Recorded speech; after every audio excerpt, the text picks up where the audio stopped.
triangular level, triangular T-square, I guess. Like, so I leave it in the car, walk in, go down that aisle, right there, lifetime warranty. Hey, we'll switch this. We don't warranty those. Okay, he goes, well, I've been here 22 years, I've never seen that. Seen what? What was wrong with it? Oh, well, it had a crack in it, and it was an older plastic one, but it was still cracking, so I had to replace it. So then, They see you coming, there was it's a series I never dealt with before. I only deal with one series. change to 50?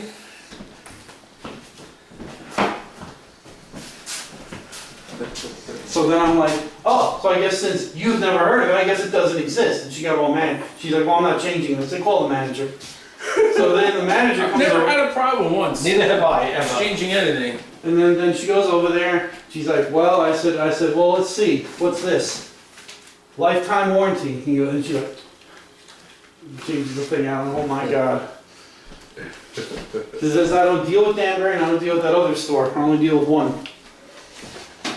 The one that's got some kid that just throws it in the fucking box under the register and gives it to you with no questions asked. Well, you're good. Yeah. That's exactly who I deal Yes, with. I know. Exactly You deal who with I that fucking person. deal with. I know. Of course. Exactly who I deal with. The kid with the thick glasses can't see anything. Yeah, it must be crashed, but he wouldn't say boom and throw it in there.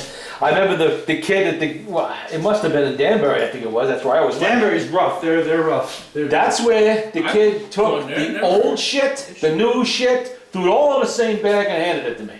I didn't even realize it. I was paying attention to something else, picked up the bag, it was kind of heavy, Danbury's walk out tough. with it. They're tough. That's where me and Jim going. Yeah. Not once did they ever question this. Not Well, once. you know what it is, I never, when I bought They'll the, look at it and, oh, well, most of my stuff was all like and screwdrivers and shit. questionably You know? fucking Yes. melted tools. I want to return Yeah, this. I never did that. The set that I had came out of two Mitch sets that did not have complete ones, and I wanted one complete one, so I Well, got that's not what they're there for. Yeah. They're not there to fucking fix your tank sales. it. Well, they did, and they are. I'm good.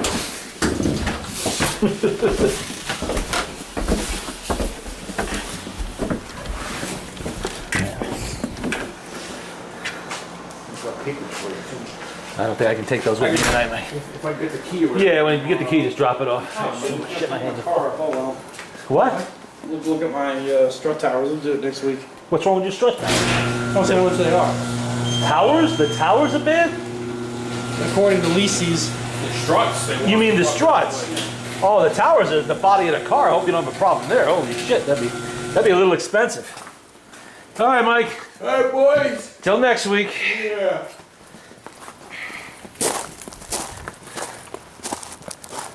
Yeah, it shouldn't have that kind of rust on it yet. It will one day, but not now. Is it raining again out here? Well, it rained when we came in. No, I still feel sprinkles on me. Yeah, it is a little bit. And the car is still soaking wet. It's been hours. 6.5, 7 hours since we came in.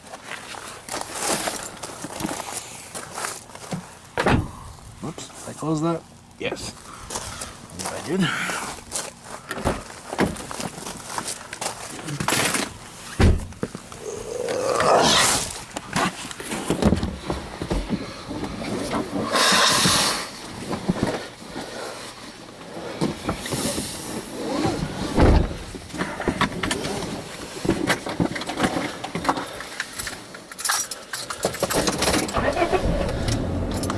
Yeah, that's all based on a Cold War era book of the same name. I think something about the last ship or something like that. Maybe it was just named the Nathan James. I'm not really sure, but that was the name of the boat in it. I know that.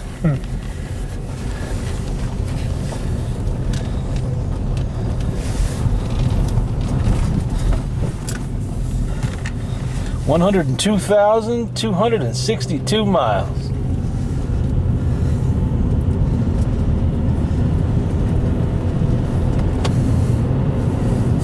Wonder if the cops are gonna get me tonight. Probably. I guess they paved half this road, didn't they? Wonder what was wrong with the other half of the road.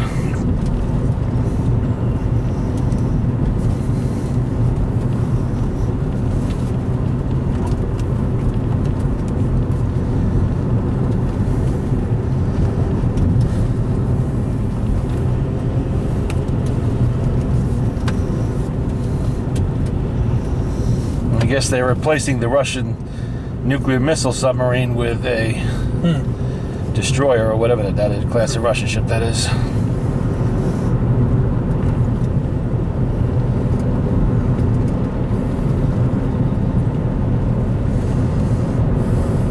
Got another job coming up. Oh, doing what? It's like pressure washing a deck, sanding a few things, and staining it. Where's this? Where I'm living. In Heritage Hills? Yeah, I'm like the bitch boy of the neighborhood. I thought they had a crew that did that kind of thing. They do, and it's the same lady that I painted one of the bathrooms, and she wants me back. So No, I mean, isn't the outside stuff all covered by their contract that they pay? some end or most things, but if you want to do, like say you want to pressure wash your deck and stain it or something, you can do that. Oh, That's like covered by the regular. How big a deck do they have? Not too incredibly big. Yeah, I was gonna say, because usually condos don't. No, it's like well, it's bigger than Mike's. Not much bigger though. Probably about twice the size of Mike's. That's surprisingly large for a condominium over there. But it's not too high off the ground. I mean, I haven't been there in years. I remember it mostly from the 1980s. That's when they started building it. Yeah.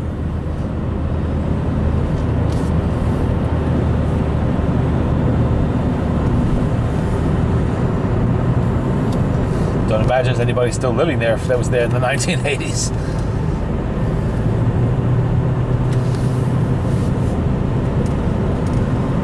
No. Well, as long as they're paying you. And I do a job here, a job there, and I don't have shitloads of them. I don't want to say thank God, but I'm not doing like enough where I'm getting swamped, you know, which in a way is kind of a good thing, but I don't want to, get overwhelmed here, you know. So I'll be doing that one probably Monday.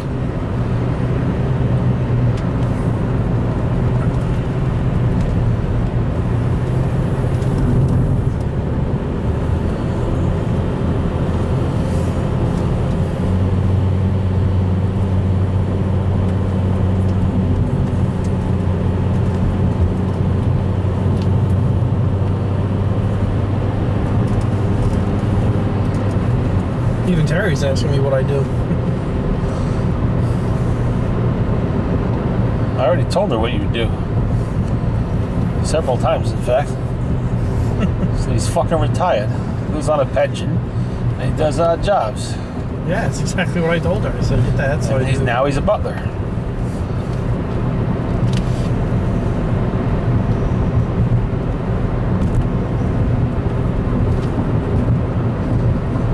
I think she even said something how she'd like that kind of thing.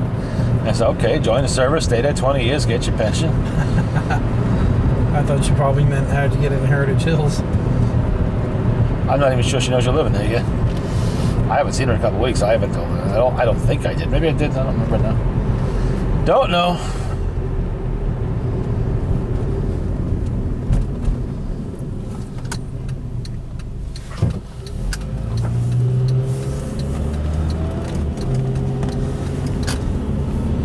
I still have to figure out what it is about that snoring video they like so much on YouTube.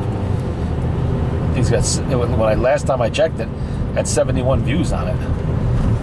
That's a lot for one of our videos. It's just you snoring. Not exactly what I call fascinating. Nothing to see here. Huh? Nothing to see here. You know? What, you on the cell phone while you're driving? No, I'm snoring. What? Yeah, just you snoring. Maybe some doctors want to Maybe, I don't know. view this for medical research. What? Maybe it's a bunch of kids going, hey, look, that guy snores just like Poppy does.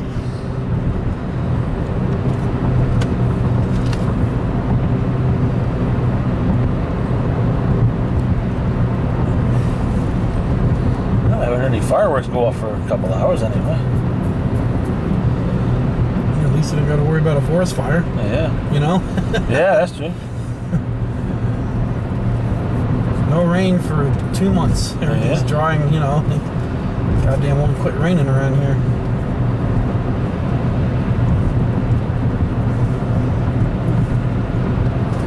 Somebody's getting a brand new shipping container.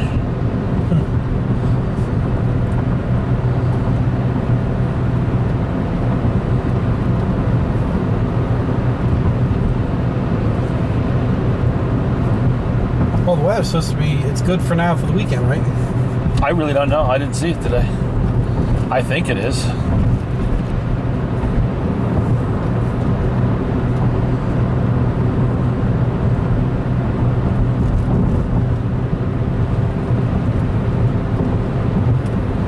I know the hurricane kept us wet weather up this way all fucking today, but Well, I we're don't out to think. sea, right? I don't know. I would assume so, or up further up the coast. I really don't know.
Something in the woods. Yeah.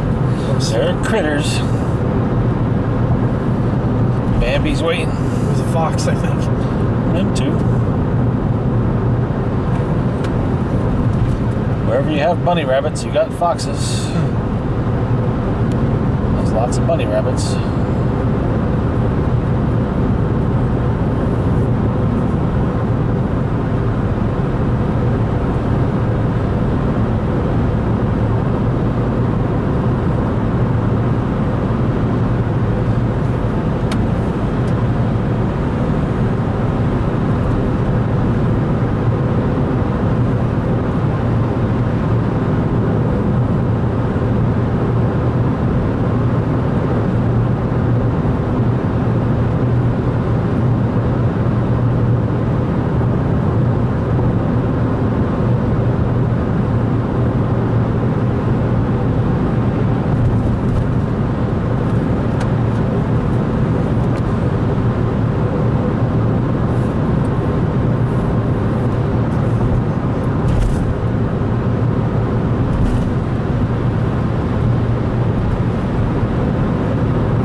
Terry said she's staying up there for the weekend. No idea.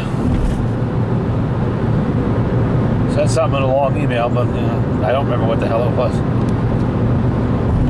Something about a cabin and drinking, and who the hell knows? I don't really pay attention. I think she said something about that.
Heights of a car, yes it is.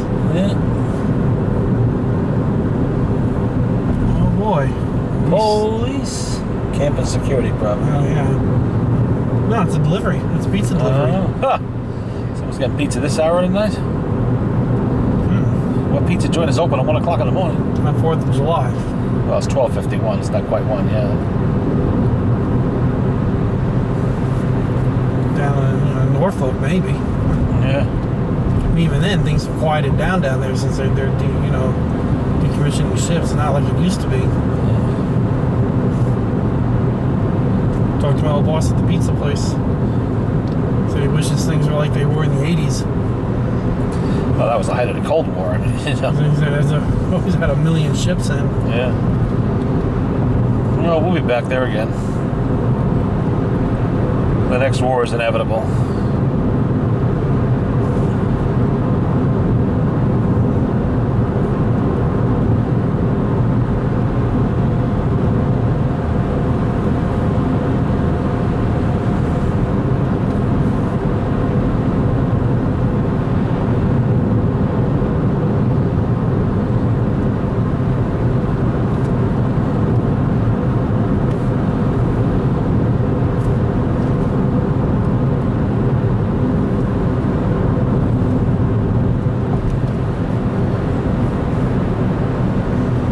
See where this new series goes.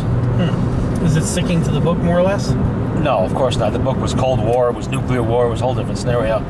Just basic things, names of the ship, that kind of thing. And if they go to Antarctica, that too would be following the book. And I read the book like 20 plus years ago. I don't remember anymore. But I just remember the name of the boat and the whole scenario.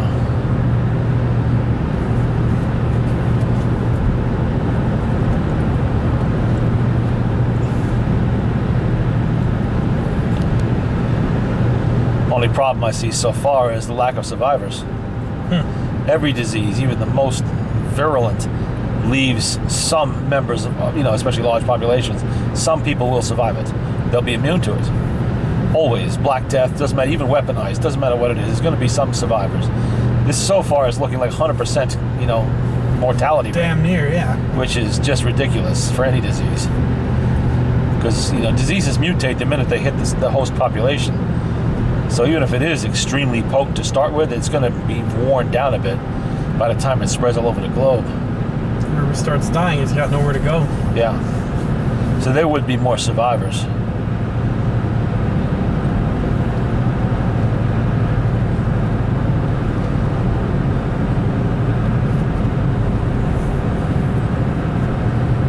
And then what about regular Cuba? Yeah, well, I mean, they got it's one regular Cuba is densely populated, people living very close together. It would rip through their population, like wildfire. But even there would be survivors. Well, actually, no, they wouldn't be able to come across because of the landmines. Yeah, well, you mean onto the base? They can come on the seaside. Mm-hmm. Which I imagine they would, but with only a few survivors left over there, they could have enough problems of their own. There won't be. Well, there wouldn't be a functioning government in Cuba anyway by that point. They would just be scattered survivers. Because you figure a 99%, 98% communicability rate, death rate, if that's high, you're only going to leave a few people scattered here and there. And what few are not going to bother coming across? That's right. It would take them, for one thing, it would take them a long time to congregate together, to form any kind of society. They're going to be too busy trying to survive on what's left of the old society, which, for starters, would mean getting as far away from it as they could, because there's no way a few people can bury the many, There will be corpses everywhere, and that will spread disease for a while. Regular disease, not... Yeah, you're going to have to try to load up with as much food as you can and find a place that's isolated from regular where people are, where the bodies are. Somewhere up in the hills where you can go and stay there 6 months, a year, until everything is skeletalized and, there's less risk of typhoid and all the other shit that comes along with unburied corpses. Cholera. Armies of rats. Then you'd be able to come down and scavenge off what's left, canned foods and packaged medical supplies or whatever else you might need, clothing.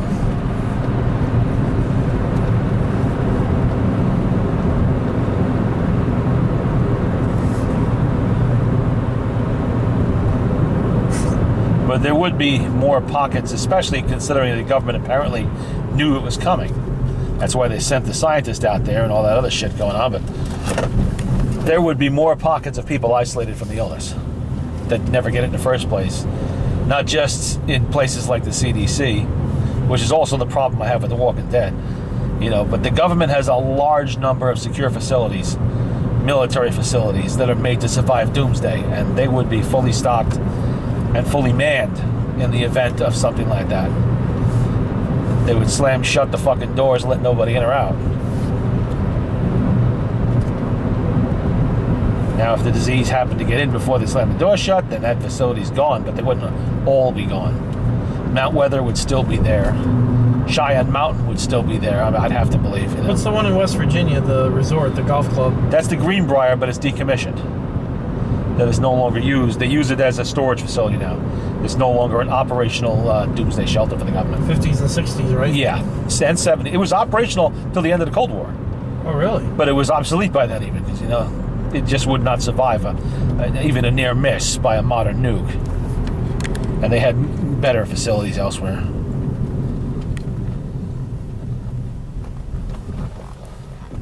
And even that bunker under the White House is pretty damn secure, too. That would not be the ideal place for the president to be in the event of something like that happening. There are better places, but it would suffice. And the first hint of a global pandemic of that strength, the president would have been in that bunker, isolated from everybody. The command structure has to be kept intact. Otherwise, the government breaks down completely and you have nothing left. But once the population falls below a certain point, it becomes impossible to maintain the command structure anyway, and maintain society as we know it. It takes a certain number of people to operate power plants, transport fuel, pump fuel out of the ground, keep the lines up and working, all of that shit. It takes an army of people, literally. First ice storm, first snowstorm up here. Yeah, well, that would knock down lines. Just keeping the power plants operational all down the line. The spare parts to keep them functioning, the men who mine the coal, pump the oil out of the oil, run the oil refineries, run the trains that transport it, maintain the pipelines that move oil on pipeline.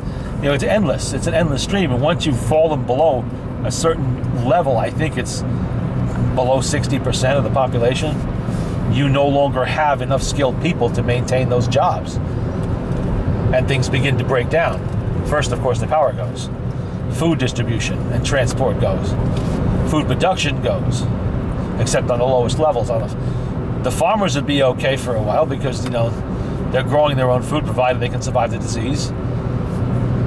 But they also rely on things like fertilizers because, modern mechanized farming, fuel, all of those things, vaccines for the animals, veterinary care, you name it.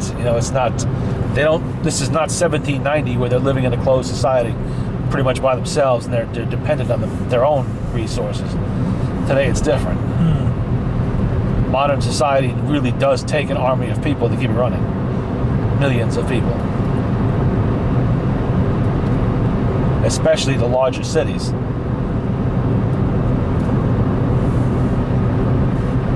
And of course, law enforcement and the military would suffer along with everybody else. So you have a breakdown in law and order. Civil unrest would follow, in the final throes of whatever's going on as people panic. The military would be called in, but they're going to be dying too.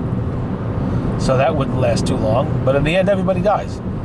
When you have a really huge pandemic, everybody's dead anyway. And eventually, the civil unrest ends because the people die. They get sick, they fall down and don't move anymore.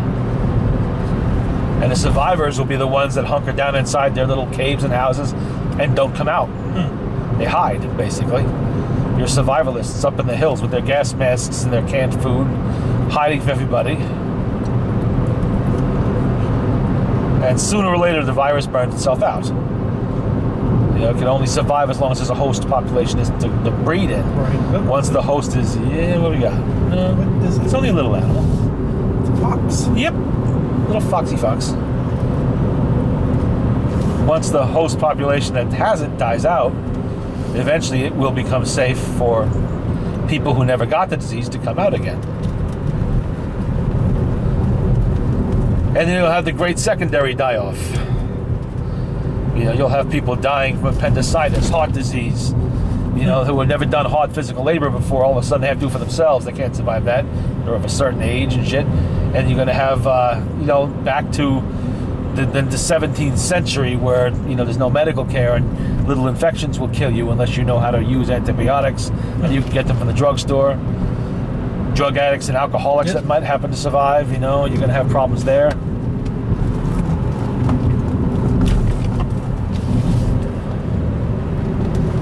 What if you need a knee operation? Well, you're going to limp.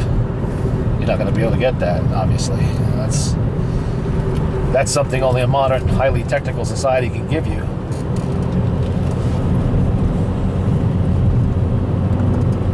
And you're not going to have people able to fix cars, maintain roads. So travel, of course, fuel will run out fairly quickly. Depends on how many people survive. If a large enough population survives, you're going to have, you know, the rise of little warlords all over the place. You know, with private armies of individuals that gather around themselves with weapons looted from government depots and shit like that, or picked up from dead soldiers. You have to deal with that shit. And then there's all those toys lying around out there. Everything from Nerf gas to nuclear weapons. Just waiting to be picked up by somebody, eventually.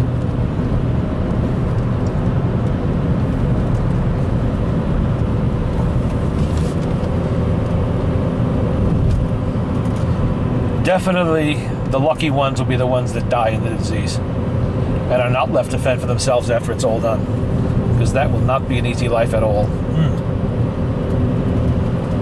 You know, you'll be able to scavenge off the dead world for a while, but eventually even canned food reaches its expiration dates and beyond, you know, and loses its effectiveness as food, and medicines lose their effectiveness over time.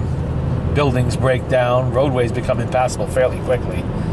Fuel is only good for a few years at best. Resources will run out, and because they're not getting replaced, you just shit out of luck.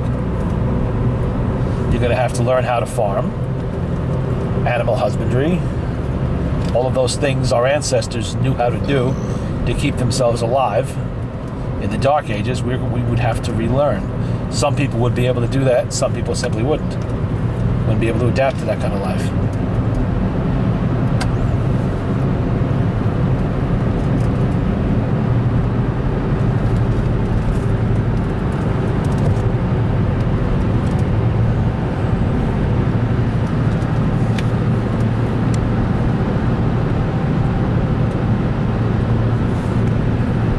Sooner or later on that show, they'd have to come to that realization too, that it really doesn't matter at that point if they come up with a cure. It's only going to help them on the ship, because there is no way that 200 guys or however many on that ship can distribute the cure anywhere. There's no infrastructure left. You may have the cure to the disease, and there may be survivors on land, but you can't reach them. You know, the great die-off has already happened, so the survivors would probably survive without the cure you're doing at this point. You know, it's pointless. You're going to have to try to rebuild society again, or at least something somewhere, which is what they did in the book. You know, they stopped worrying about trying to save the world. The world was dead. There was nothing they could do for the world. All they could do was gather as many survivors as they could find and try to locate a place where they could live so the human species would survive. That's how it ended? Yeah.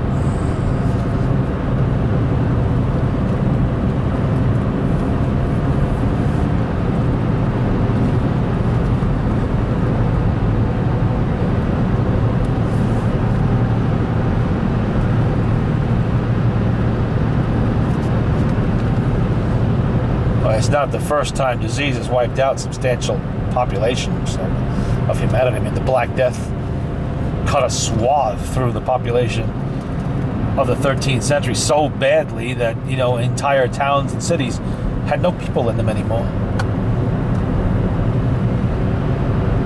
You know, where in a few weeks' time or less, you know, the village idiots can end up the lord of the manor because everybody died. he was the only one left. You know, that's just it. It was great for social promotion, basically, because so many people dropped dead in the higher echelons and people moved up to take their place. The Black Death did not play favorites. The rich didn't have any more advantage over the... Oh, rap. Oh, was it a cat? Oh, it was a cat. The rich didn't have any more advantage than the poor. Everybody got it. Everybody died. In the end, the survivors, through dumb luck more than anything else, their fear saved them. They retreated to the furthest places they could find. They walled themselves up. Waited. And they just killed everybody that came close to them. Yep. They didn't let anybody in, you know, and that they survived. The disease burned itself out, and they were able to emerge and you know, be fruitful and multiply.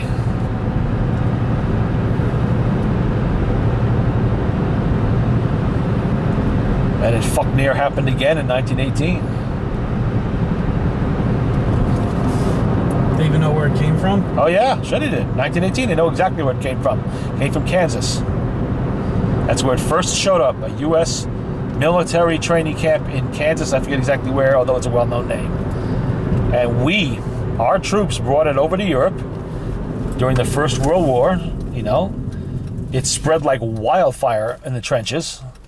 And then it tore through Europe, down through Spain, Africa, Asia, went around the world. And finally it came back to us again. When the boys came home, they brought it back with them, and they just infected everybody. So you had first the World War, then you had the horrors of you know, coming back to that. Who died more, the World War I or that? Definitely the disease. The World War I killed 9 million soldiers, and also many more from collateral damage. And you could also say that the disease was caused by the war. You know, those boys wouldn't have been in that Kansas training camp were it not for the war. And it wouldn't have spread so readily and so quickly, except in the trenches and the conditions that existed then. But definitely, in the end, it was the disease killed a lot more. So many people died, we don't even know how many people died anymore. They couldn't count them. Because it was worldwide, it wasn't just us. Millions upon millions, tens of millions died from that. People were terrified of that disease. It wiped out whole families. Was it the very young and the very old? Yep, pretty much. No, that's not the case. It was the young and healthy. You know, the healthy, you know, the 20-somethings, 30-somethings. People who generally resist disease very well did not resist this disease. It was almost as if they were targeted by it. Children got it too, and so did older people, but in smaller percentages. There were stories of people who would go to work apparently healthy, and they were dead before they got home. And they had no defenses against this. They didn't understand it. They didn't know how to cure it. You know, they didn't know what they were dealing with. Except in the end, people, again, walled themselves off. Except a lot of them made a mistake. Nothing ever stops the U.S. mail. Post always goes through. Nobody even thought to stop that. And guess who spread it? Even after people walled themselves off, the mailman was bringing death to your door. But in the end, they stopped even that. They stopped all public, you know, gatherings. Theaters were closed. You know, anything like that. They had big malls. They would have been shut down too. And people stayed home. And small towns cut themselves off from the outside world until it burned itself out.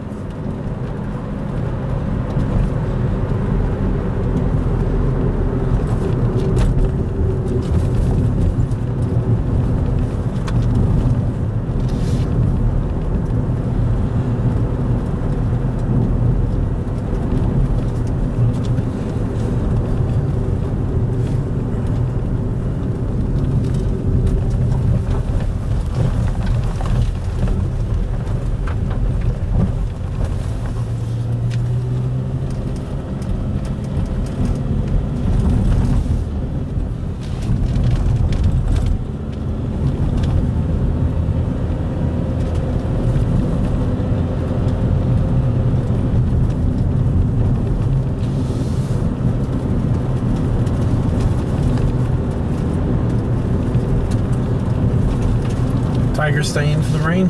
No, he doesn't like to be inside in summertime. He likes to be outside killing things. Which I'm sure is what he's doing right now somewhere. All right, Scott. Should be around next week. Yep. Should be. Don't know about my trip to Tennessee yet, but I'll let you know. All right. I'm still We'll figure it out at the time.